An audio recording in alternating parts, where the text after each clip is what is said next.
Hello, everyone, and welcome. This is week 3 of the Sprout Quilt Challenge 2025. This week's block is all about applique, and we have a wonderful designer named Sandrasa at Art Quilts by Design who designed this week's block. She also has a YouTube channel, so you might want to go check her out. She's at Art Quilts by Design. Here is our finished block, and we're going to be doing hand turned applique. No glue basting, no fusing, just straight up hand turned applique. So you want to stay tuned for some tips and tricks if you've ever wanted to try it. It is a lot of fun. Before we get started, though, I want to thank our generous sponsors. This week, we have Wonderful Specialty Threads is sponsoring a prize for this week, along with LDH Scissors. They do wonderful cutting tools from rotary cutters to scissors. In addition, I also want to thank Wonderful Specialty Thread for sponsoring our whole challenge. They've been so generous. So thank you to our generous sponsors, and let's get stitching. So let's start this beautiful design from Sandrasa at Art Quilts by Design. If you know anything about her quilting style, this is very reminiscent of what she does. She's a wonderful designer, and she's done a great job laying this out for us.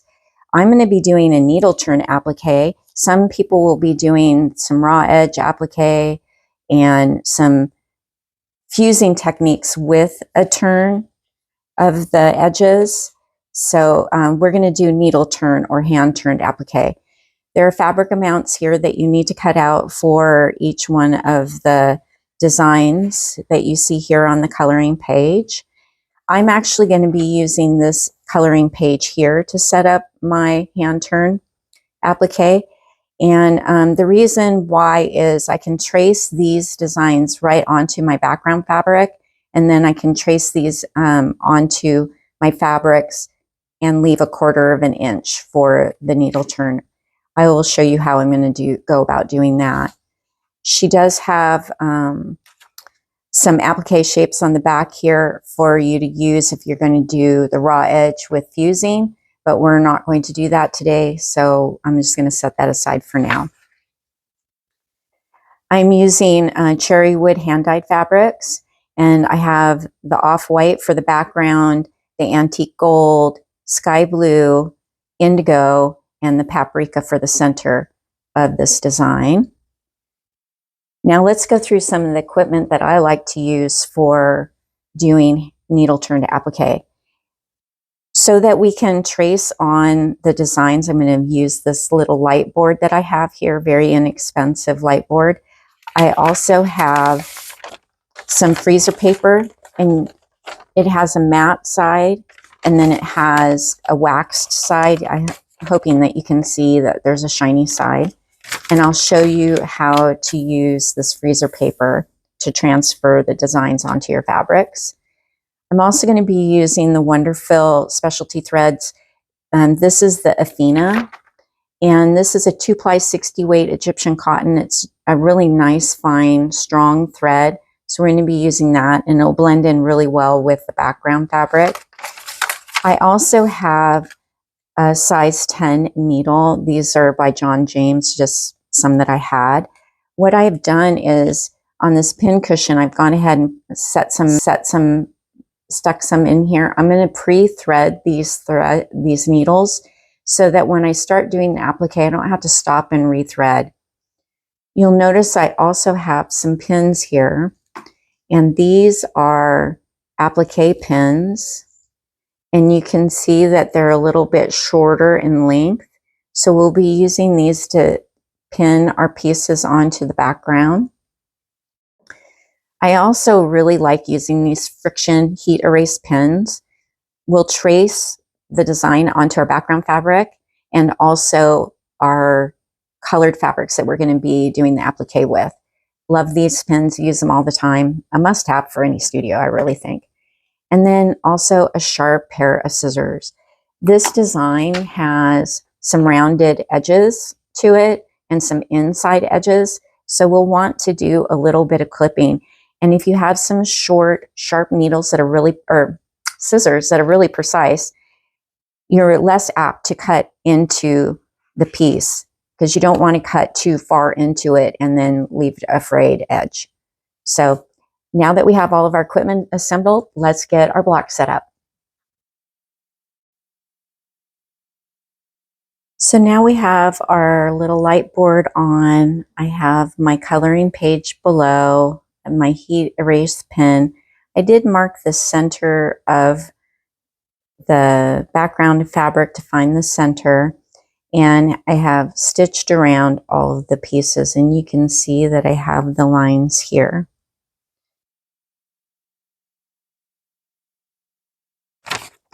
So now it's time to trace onto our freezer paper.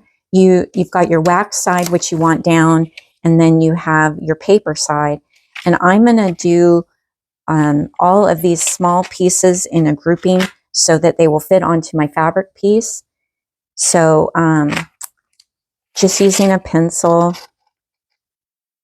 and you want to leave enough room that you will have a room for a seam allowance in between your tracings.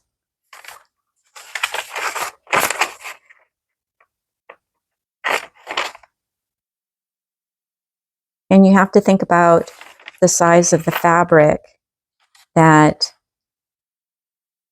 you have cut out for these pieces.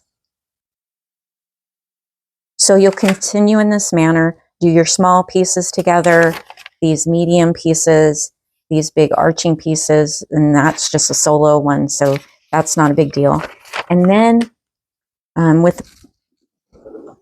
of course, we don't want to use our good scissors. You want to cut these out before you press these to your fabric. You don't want to leave a 1/4 of an inch seam allowance on these paper pieces. So you'll continue to cut everything out, and then once you have everything cut out, then we will press it to our fabrics. So you can see here I have my pieces cut out, and they're on my little piece of fabric, and we've got the wax side down, and you want to press these to the fabric like so. Now you could go ahead and cut out, leaving a 1/4 of an inch seam allowance, or you can use your heat erase pen and trace around these. The nice thing about them being fused down is that we don't have to worry about the pieces shifting. And once we have them all traced on, then we can cut them out.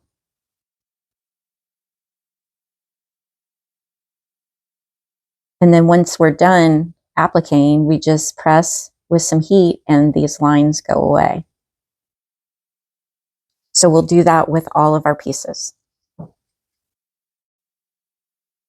Now that I have all of my pieces traced out, you'll notice that on these cobalt colored or indigo colored fabrics, I did have to use a chalk type marking on it in order to for us to be able to see that. And just a word of warning, these are on there pretty good, but you can loosen these up very easily and they will come off. So now I'm going to start cutting out. Typically, I would prefer to have the paper still intact because it just makes it easier to cut around paper rather than not.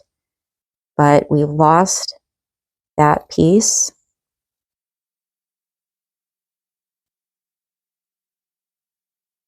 And so we'll just continue to cut everything out. And then we'll be ready to start doing some applique.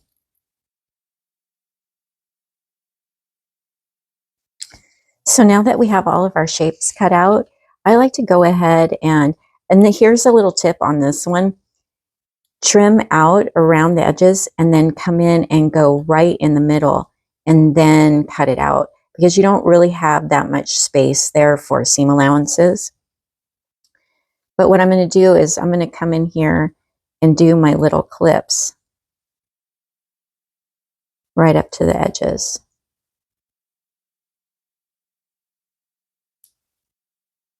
And so if you do this ahead of time, then once you start stitching, I'm going to do some here too. These scissors aren't as sharp as I'd hoped they would be, so I'm going to go grab a different pair. So these are a little bit sharper and they have some nice points on them. So we'll just go around all these pieces and do little clips.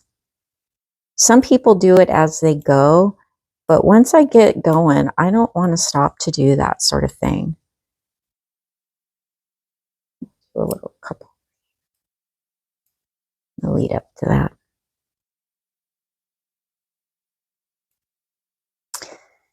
And this round one especially, you want to just go around and do some little clipping. And make sure that your scissors are outside that drawn line.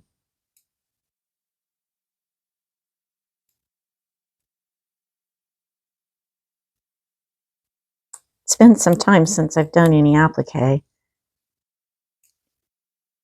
So we have that one done. I don't think that we're going to need it for these because I think they'll turn just fine. So we don't need to do it for that, but definitely for that center one and the inside of these for sure.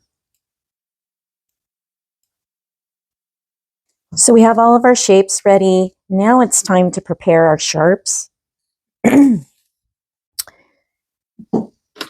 And I wanted to share something with you that I saw the other day in a video by Sue Spargo, who is a titan in the industry. And you want to do needle to thread, not thread to needle. And you want to place your eye over that thread between your fingers and then pull it through. Some of these applique needles, the eye is pretty small, and so they can be difficult to get that fine thread through there. Another thing is to not, you're going to wrap 3 times around your needle and then pull your needle through. And you get a really nice knot at the end of your thread. And then trim off the excess. That's one less thing that has to go underneath that applique. And so I'm going to continue to thread up all of these needles.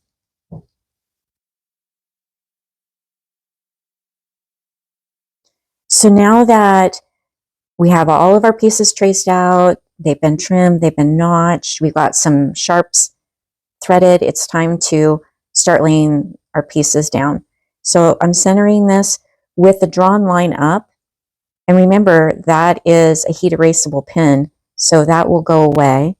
I've also gone ahead and washed my hands. I'm with this off-white background. I don't want the oils from my hands to cause dirty spots in it. So now we'll take one of our sharps that we've pre-threaded, and you'll notice I didn't leave the thread super long, and we'll start appliquing. So I like to come up underneath my piece, and you kind of want to see, like, am I underneath that drawn line? And I am.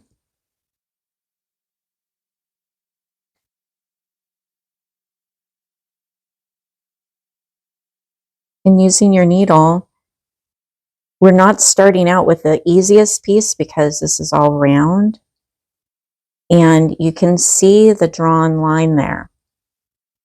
So we'll make sure we got that nice and tight, and we're going to use a ladder style stitch, and you want to take little teeny tiny stitches. If you have magnification, this might be a good use of a magnifying light. And you'll see that I'm kind of pulling with my needle to try to create as rounded of a shape as I can. Now I'm going through the off-white fabric of the background fabric. And now we'll come up along that line and take another tiny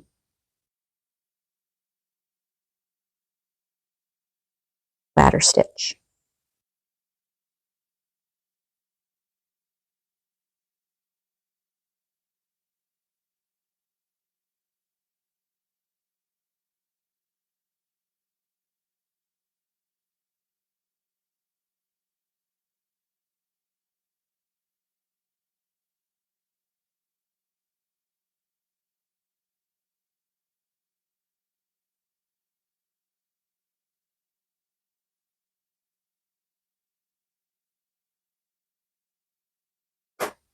Once you get going with this, it'll go really fast. But it's about creating some muscle memory for your fingers and how the fabric is going to respond.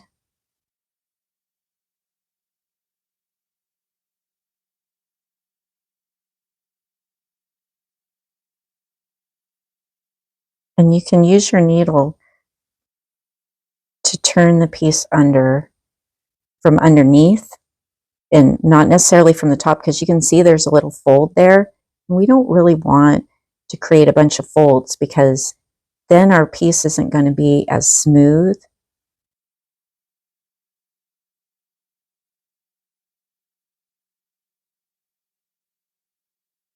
So you're going to alternate between the top applique piece, doing a ladder stitch, and the background fabric. And you can see that it's really starting to come together there.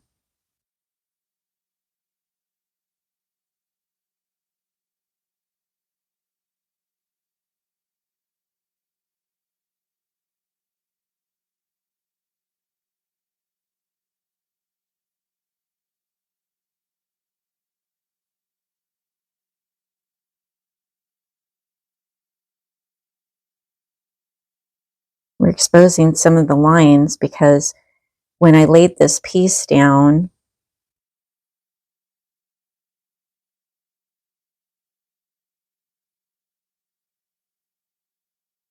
this seemed to be over a little bit further.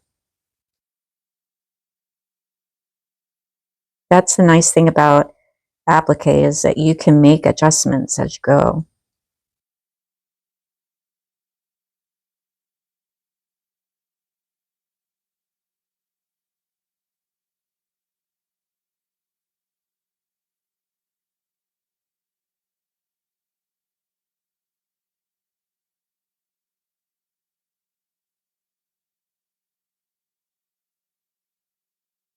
And because we pre-treated our salvage edge by doing those little cuts, it's making it so much easier. It's not as fiddly.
Okay, so that is not what we were hoping for, but that's what we got. So we got to cut that knot out. Let's take our needle here and pull that thread. We'll go to the back side.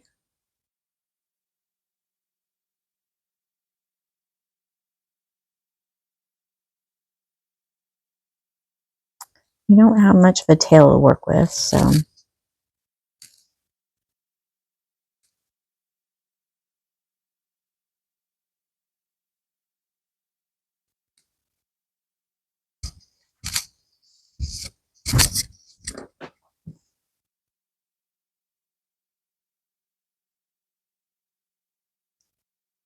In this situation, because we don't have much of a tail, I've made a loop and I've got a pair of tweezers and I'm grabbing that tail and pulling through and then holding it, and we'll do it again.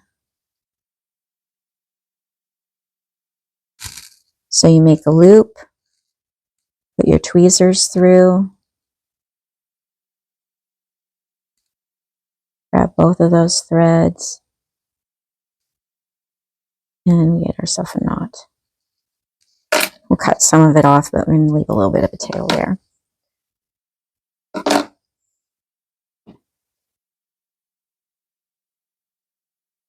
Find where we left off.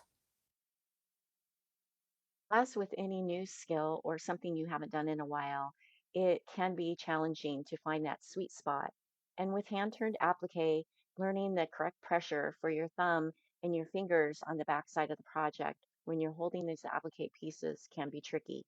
You don't want your grip to be so tight that you can't move the applique fabric the way you need to, but yet you don't want it so loose that you're not holding it in place. So finding that sweet spot is definitely something that you'll find that you get better at as you move through the project, especially if you haven't done it for a while or if you're a first time hand turn applique person. So be patient with yourself, be patient with the fabric, the needle and thread. It is about patience and learning that sweet spot. And here we've come to the end.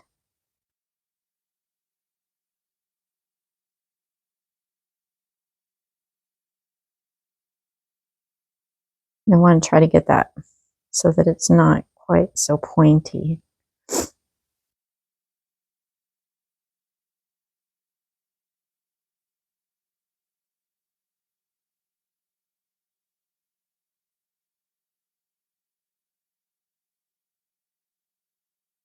Can be a bit fiddly.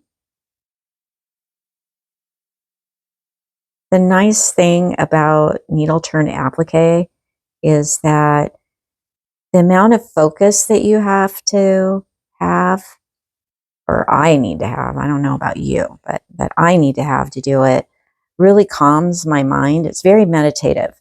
So we're pretty good. Now, I'm going to tell you, it's been some time since I've done some needle turn applique. I did do a legacy quilt that I'm quite proud of. And it's all needle turned applique. So by the time I got done with that, I was expert for sure. But it's been a few years since I did that.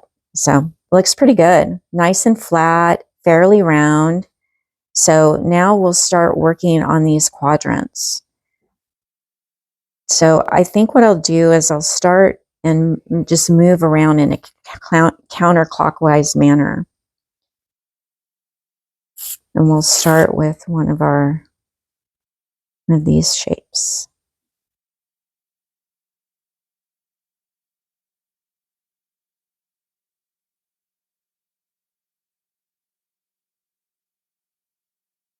We'll pin this down.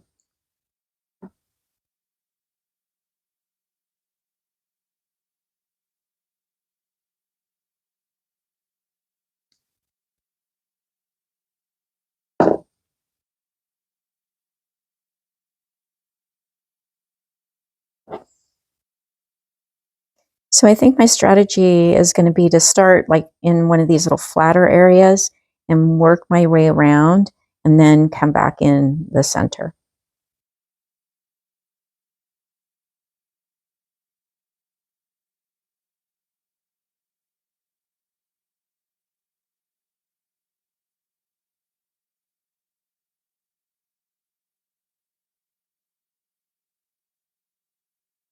Notice that before I take my next stitch, I'm always checking to see where my thread is coming out of.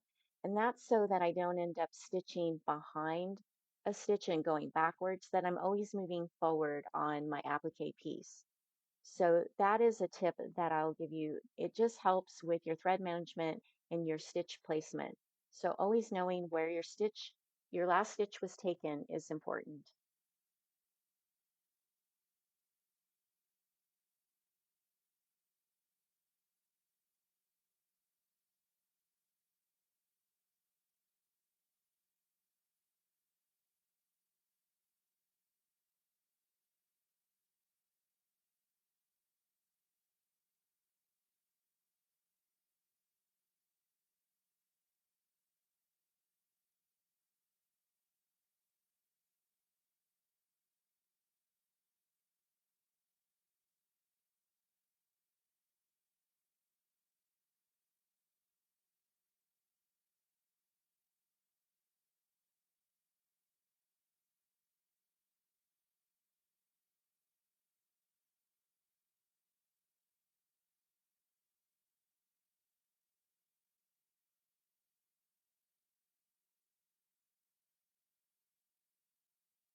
approach this corner, you want to keep in mind that we want it to be nice and smooth. So you will have to fiddle with it a little bit so that you don't create folds on the back side of your applique piece, which will in turn create little points. So using your needle, turn the salvage edge to the back side, trying to prevent those folds, which will create points. You'll get better at this as you do it, and some will be more successful than others for sure. And you will have to use smaller stitches in order to get this turn to look smooth. Stick with it and be patient with yourself when you're doing these small curved turns. Up the shape, we're going to be moving into an inside corner, and you'll find that these are a little bit easier to do. You don't have as much problem with folds of the fabric because it's flaring out. The salvage edge is flaring out underneath the applique. So you'll find these curves are a lot easier to do. Again, you might need to shorten your stitch length just a little bit as you move through this tight inside corner, but I know that you can do it. You've accomplished a lot that has been harder to do, so this should be fairly easy for you to accomplish, and I know you can do it. So stick with it.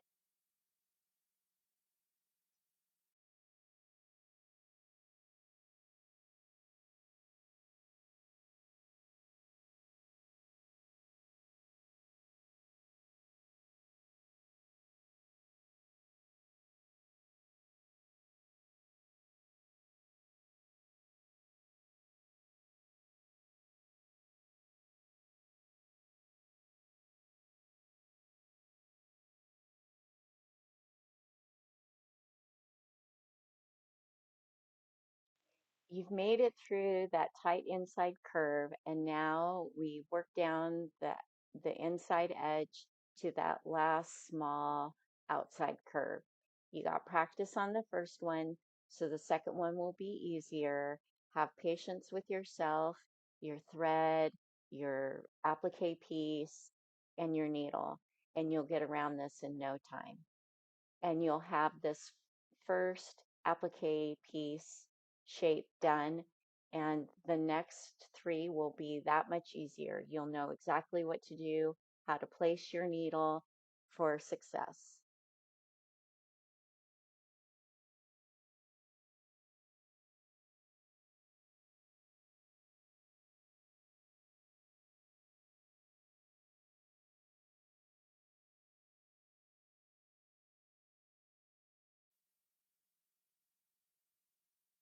So it's about to get a little bit tricky because our piece is getting smaller. This little football shaped piece is fairly easy to do, other than it is small. You will want to use shorter stitch lengths, and I have pre-pressed with my fingers, pinch the salvage edge to the back of the applique piece to make it easier to turn. Stitch around till you get to a point, and this is where you'll want to end at the line and then turn your dog ear underneath the applique piece. This makes it quite easy because we're trying to create a point here.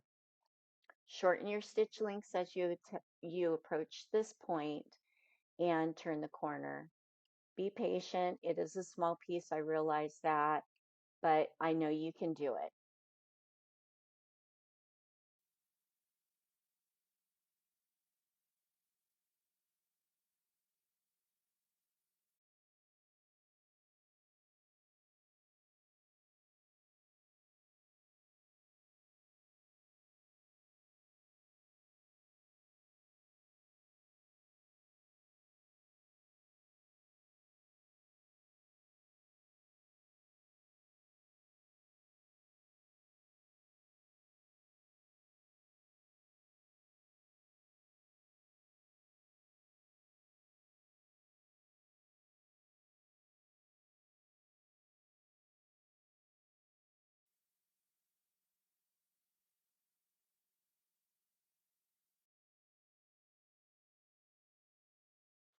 Now we're to probably the easiest piece of this applique block. This football shape is a little bit larger, so it'll be easier to do. And again, you'll want to pre-press with your fingers or using some tweezers your salvage edge to the back of the applique piece. This will make it so much easier. Once you get to those points, try to keep them intact because we do want to have a nice crisp point. So shorten those stitch lengths, stitch right up to the line, and then turn your raw edge to the inside. You'll find this is very easy after the other pieces that you've done, whether it be the size or the shapes. You're on your way. You've accomplished all three, or actually four of the shapes in this applique piece. So we'll just continue around the piece until we're finished.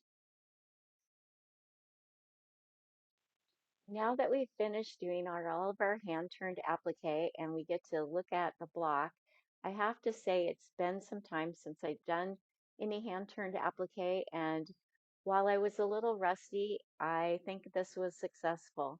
I'm hoping the tips that I shared with turning the edges of your applique were helpful to you. And now it's time to press our block. I want to caution you that because these are hand stitched pieces, you do not want to scrub or put a lot of pressure with your iron when you press it. It's better to do a press and lift type pressing on this. The importance of pressing is that I will then be able to get rid of my heat erasable pen marks, and it just sets all the stitches in place. It's time to just admire what we've done and get ready to square up our block.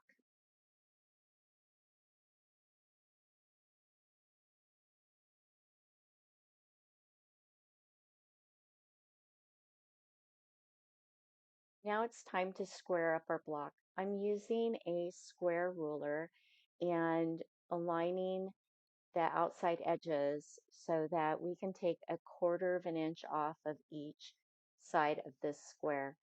We want to take the square down to 10.5 inches, so that means we need to take 1/4 of an inch off each side.